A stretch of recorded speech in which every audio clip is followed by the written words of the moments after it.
warahmatullahi wabarakatuh. Sahabat Tani, kembali bersama channel YouTube Sahabat Tani Sejahtera. Sahabat Tani, hari ini kita bersama praktisi penggiat lingkungan ya.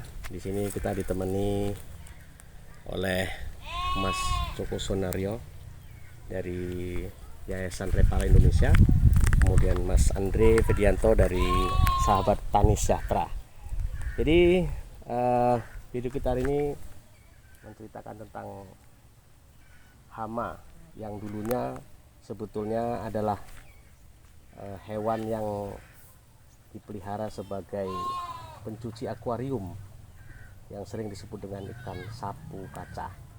Jadi karena jumlahnya atau populasinya yang sangat banyak, akhirnya menjadi hama dan menjadi predator bagi habitat ikan air tawar atau air laut. Bersama kita di channel YouTube Sahabat Tani Sejahtera. Ya, kita mau komunikasi langsung dengan para penggiat lingkungan ya. Pertama kepada Mas Joko Sonario. Kepada Mas Joko Sonario, bisa diceritakan Mas bagaimana habitat dari ikan sapu kaca, kemudian bagaimana situasi dan perkembangan terkini sehingga menjadi predator. Silakan Mas. Baik, terima kasih. Assalamualaikum warahmatullahi wabarakatuh. Waalaikumsalam. Perkenalkan, saya Joko Sonario, salah satu pimpinan dari Yayasan Remaja Pecinta Alam Indonesia atau Repala Indonesia yang berdomisili di Jalan Masjid Taufik, Kelurahan Tegalrejo, Kota Medan.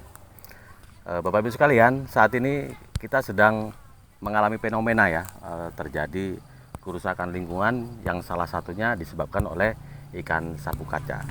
Nah, ikan sapu kaca itu seperti ini kami contohkan. Ini adalah beberapa contoh yang sudah kami ambil dari sungai ya dan parit-parit yang ada di kawasan ini. Inilah ikan sapu kaca dengan nama latin Pilicotormus. Ikan ini aslinya berasal dari sungai Amazon dan memiliki ketahanan hidup yang sangat kuat, di mana kulitnya ini sangat keras ya.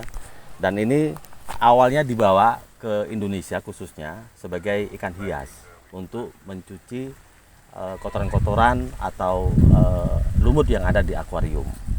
Sejalan dengan waktu berjalan, setelah ikan ini semakin membesar, dia akan memakan bibit-bibit ikan yang baru atau telur-telur yang baru, Pak. Jadi sehingga dijadikan hama oleh masyarakat lokal. Dan untuk itu banyak ikan ini dibuang ke parit-parit atau ke sungai-sungai. Tapi sayangnya ikan ini justru memakan ikan-ikan lokal ya. Jadi akhirnya menjadi hama ya. Menjadi hama gitu. Karena cukup ini ya, cukup populasinya cukup iya, karena cepat perkembangan. Selain cepat, ikan ini memiliki ketahanan tubuh yang sangat luar biasa.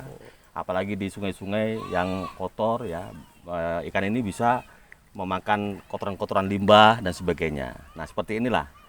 Nah, jadi selain memakan kotoran-kotoran atau limbah-limbah itu, ikan ini juga akan memakan bibit-bibit ikan-ikan lokal ya, seperti ikan gabus ya, kemudian ikan sepat dan sebagainya, apalagi di lahan pertanian atau di aliran sungai seperti ini ya. Nah, seperti inilah dia.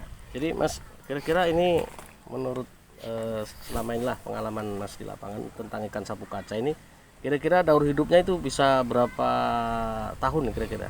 Ini Karena kok sampai sekarang ini sampai hampir semua rawa, paluh, parit ataupun kanal itu banyak kali ikan sapu kaca.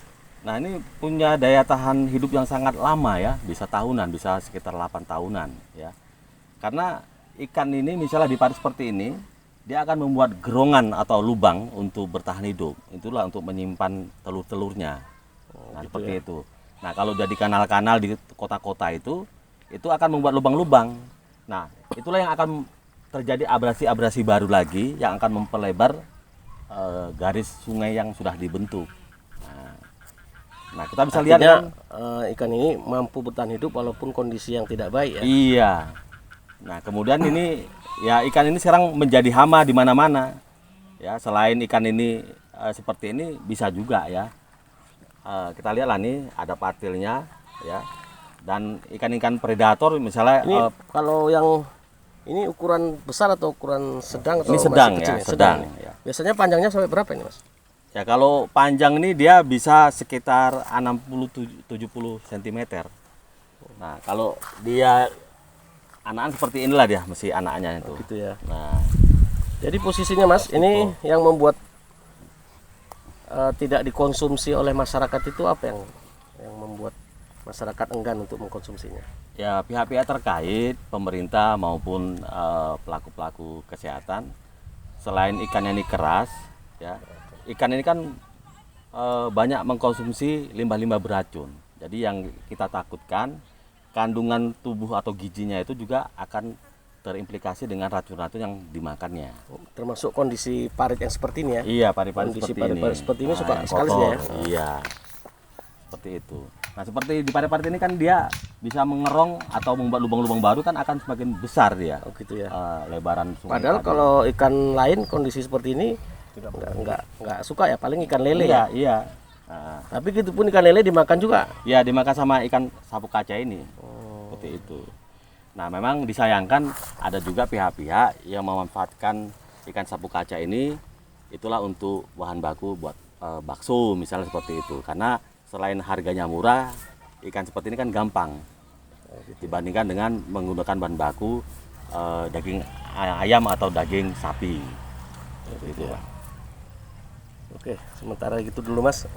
Kita ke Mas Andre nih, selaku penggiat lingkungan juga, yang dimana ini dari Lembaga Sahabat Tani Sejahtera ini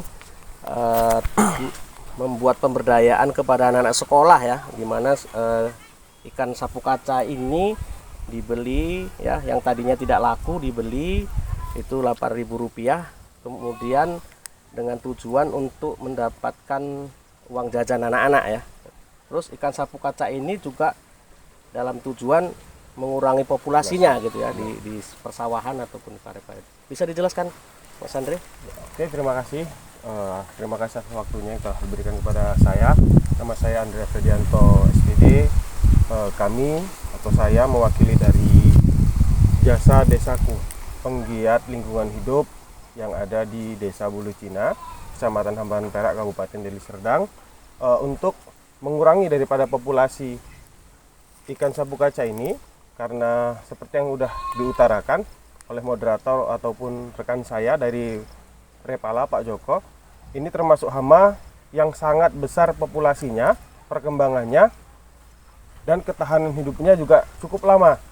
Jadi upaya kita sebagai penggiat lingkungan hidup, gimana mengurangi populasi untuk kurangnya berkembangnya daripada ikan sapu kaca ini. Salah satunya ya kita lakukan pemusnahan secara step by step, pelan-pelan. Gimana caranya? Nah, jadi kita manfaatkan anak yang memang dia aktivitasnya daripada main-main, mengurangi waktu bermainnya, kita berdayakan untuk membersihkan lingkungan hidup di sungai, di parit.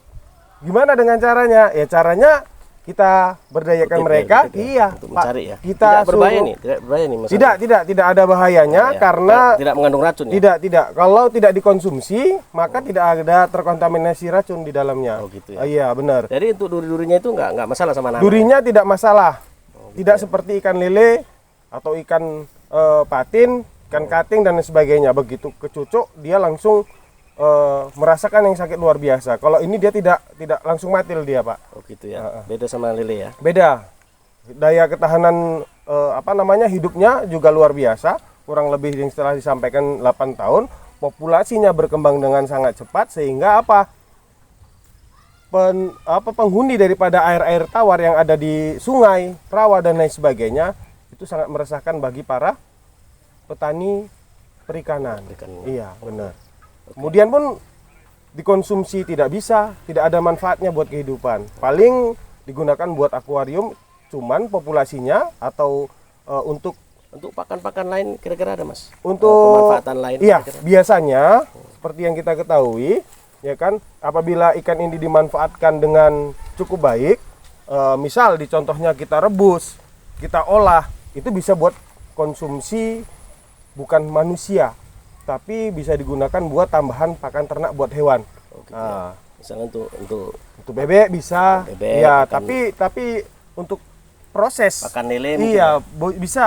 Proses daripada pembuatan pakan harus secara benar agar racun yang ada di dalam Proses ikan ini apa pemasakan terlebih dahulu, perebusan atau pasti penggorengan? Pak, pasti karena memiliki kontur yang sangat keras. Biasanya kulitnya itu diklebet kalau kita gitu bilang. ya? Ya dikulitin, setelah itu kita rebus, kemudian digiling untuk campuran daripada pakan. Bisa dicampur ampas tahu, bisa dicampur ampas ubi, ya kan? Bisa dicampur pelet untuk tambahan pakan supaya ada proteinnya. Nah, seperti itulah. Oke. Terima kasih Mas. Selanjutnya ini ke Mas Joko balik ya.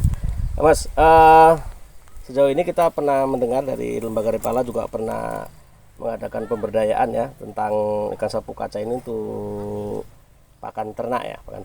Jadi kira-kira ketebalannya itu berapa senti dia?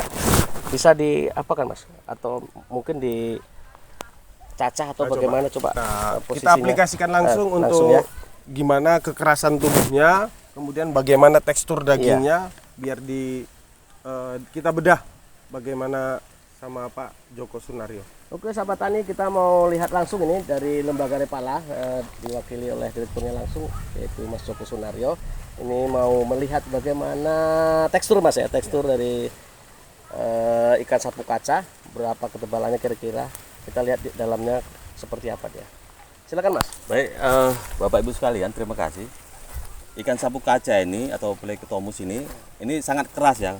Tekstur kulitnya ini sangat keras. Makanya ikan ini tidak bisa dimakan oleh ikan-ikan lokal ya karena keras. Ikan gabus sendiri pun susah untuk mengkonsumsi ikan sapu kaca ini. Ya, ini sangat keras sekali. Nah, kita akan lihat arti bagian tubuh mana yang bisa kita konsumsi seandainya pun akan dikonsumsi ya. Sini Mas Andri. Seperti ini. Nah, kemudian ini lapisan kulitnya ini ya. Lapisan kulitnya ini bisa dia 3 sampai 4 mili ya. Ya. Kita lihat tingkat kekerasannya. Ini ya. Nah. Isi dalamnya seperti ini ya. Kemudian isi dalamnya ini kan hitam. Inilah menunjukkan bahwa ikan Toksin, racun. sapu kaca ini mengkonsumsi ya bakteri-bakteri atau kotoran-kotoran. Ini ya, ini ya. Nah, Ini yang kotorannya hitam Mas ini. ya. Iya. Inilah. Jadi sebetulnya kurang baik juga kalau dikelola langsung direbus atau digoreng ya, harus Iya. ada penanganan khusus ya Mas ya. Apabila dikonsumsi langsung oleh Ini manusia termasuk ya. limbah ini, Mas, yang Limbah dimakan ini yang dikonsumsi dia hitam ini seperti ini. Ya sahabat tani, hati-hati dengan ikan ini. Kalau tidak tahu bagaimana cara mengolahnya, jangan langsung konsumsi, dibakar atau digoreng atau direbus. Tapi harus dengan pengetahuan khusus karena takut nanti ada dampak negatif yang tidak baik. Ini bisa dijelaskan langsung kembali oleh Mas Joko Sunario. Ya, ini berbeda sekali. Ikan sapu kaca ini termasuk ikan favorit yang ada di Amerika Latin, khususnya di Brazil ya, di sekitaran Amazon. Karena di sana kan sungai-sungai sana kan masih lestari ya, masih bersih. Jadi ikan sapu kaca ini menjadi hidangan favorit bagi warga lokal. Ya, selain bisa untuk buat dipanggang, dibakar, disoto, digoreng dan sebagainya. Ini akan berbeda dengan situasi yang ada di Indonesia. Ya, misalnya di Jakarta ya, ini sekarang lagi heboh ya, lagi viral. Di Jakarta kan banyak limbah-limbah yang dibuang ke sungai-sungai atau ke parit-parit ya. Nah, seperti ini dia hitam. Ya. Jadi ikan ini juga sudah menyebar ya di Kalimantan, di Sumatera juga sudah ya. Di sungai-sungai Musi ya, sungai-sungai besar Termasuk di khususnya. daerah sini Sumatera Utara. Ya, termasuk di Sumatera Utara, termasuk juga sudah mulai ya di Danau Toba yang terkenal itu. Sekarang ini ya. Nah, makanya kan kita untuk masyarakat dan kelompok-kelompok tani ini harus kita jaga perkembangan ya, bagaimana seimbang dia perkembangan ikan sapu kaca ini dengan ikan-ikan lokal. Jangan sampai nanti ikan-ikan lokal itu punah ya. Makanya sekarang kan banyak masyarakat tuh sangat sulit mendapatkan misalnya ikan mujair, ikan gabus, ikan sepat udah sangat sulit Ikan ya. betik Mas, ikan betik Ikan udah betik. sangat jarang Ah. sekarang. Ikan betik. Inilah dia. Jadi biar kita paham juga, banyak umumnya Ini ya. masyarakat itu yang membuat ikan sapu kaca ini menjadi bahan baku bakso. Ya, ini juga harus kita hati-hati. Ya, jangan kita terpengaruh dengan harga bakso yang murah. Padahal dengan bahan baku seperti ini. Nah, kita lihatlah kotorannya kan banyak meliputi ya di dalam tubuhnya ya, hitam seperti ini, itulah kotorannya. Nah, dagingnya pun hanya sedikit ya, dagingnya itu sedikit. Ini kekerasannya itu bisa 35 mili ya. Ini sangat keras sekali ya, berbeda dengan ikan-ikan biasa Batu tempurung ini ya. ataupun ikan gabus yang memang selama ini menjadi ikan unggulan ya di masyarakat lokal. Seperti ini Pak Supadi. Oke, cukup jelas ini tadi paparannya. Selanjutnya kira-kira Mas Andre, apa harapan kita bersama untuk penanganan ikan sapu kaca ini, di mana di Indonesia ini sudah cukup merebak di beberapa wilayah. Jadi terobosan-terobosan yang sudah dibuat oleh sahabat Tani Sejahtera melalui program Jasa Desaku ini cukup bagus ya. Harapannya apa ke depannya? Harapannya ke depannya sama-samalah kita sebagai masyarakat harus mencintai lingkungan hidup. Apabila memang tidak ada pengaruh baiknya kepada masyarakat, yang seperti ini sedikit kesadaran diri kita, Pak. Ya, kesadaran diri kita, jangan kita biarkan nggak merusak, nggak mengganggu saya. Untuk sekarang tidak mengganggu, kedepannya kita tidak tahu. Ya, populasi ini sangat cepat, sekarang. sangat cepat. Mengganggu hingga habitat ikan-ikan tawar lainnya, ikan yang biasa kita konsumsi, ikan gabus, ikan sepat, siam, ikan bete itu sudah hampir langka sekarang ini. Ya, tinggal kesadaran diri masyarakat lah. Apabila memang ini kira-kira tidak ada manfaat buat kita, yuk sama-sama kita bersama, ya kan, kita gotong royong. Ketika itu menjadi hama, sama-sama kita basmi. Gimana caranya? Ya itu tergantung kita yang pribadi masing-masing. Nah, bisa kita, kalau kita contohkan seperti kami, kita manfaatkan sumber daya manusia yang ada, anak-anak kita suruh beli, kita suruh cari, kita beli. Walaupun harga masih 8.000 ya? Iya, ya kita mau gimana pun harus berkorban, Pak. Ya, siap. Oke, terima kasih Mas Joko dari Yayasan Repala Indonesia, kemudian Mas Andre Fedianto dari Sahabat Tani Sejahtera dalam program Jasa Desaku. Terima kasih kepada sahabat Tani Sejahtera semua, pantengin terus channel YouTube Sahabat Tani Sejahtera. Demikian Sahabat Tani Sejahtera. Sahabat Tani Sejahtera. Oke. Bila topik walhidayah. Assalamualaikum warahmatullahi wabarakatuh. Waalaikumsalam warahmatullahi wabarakatuh.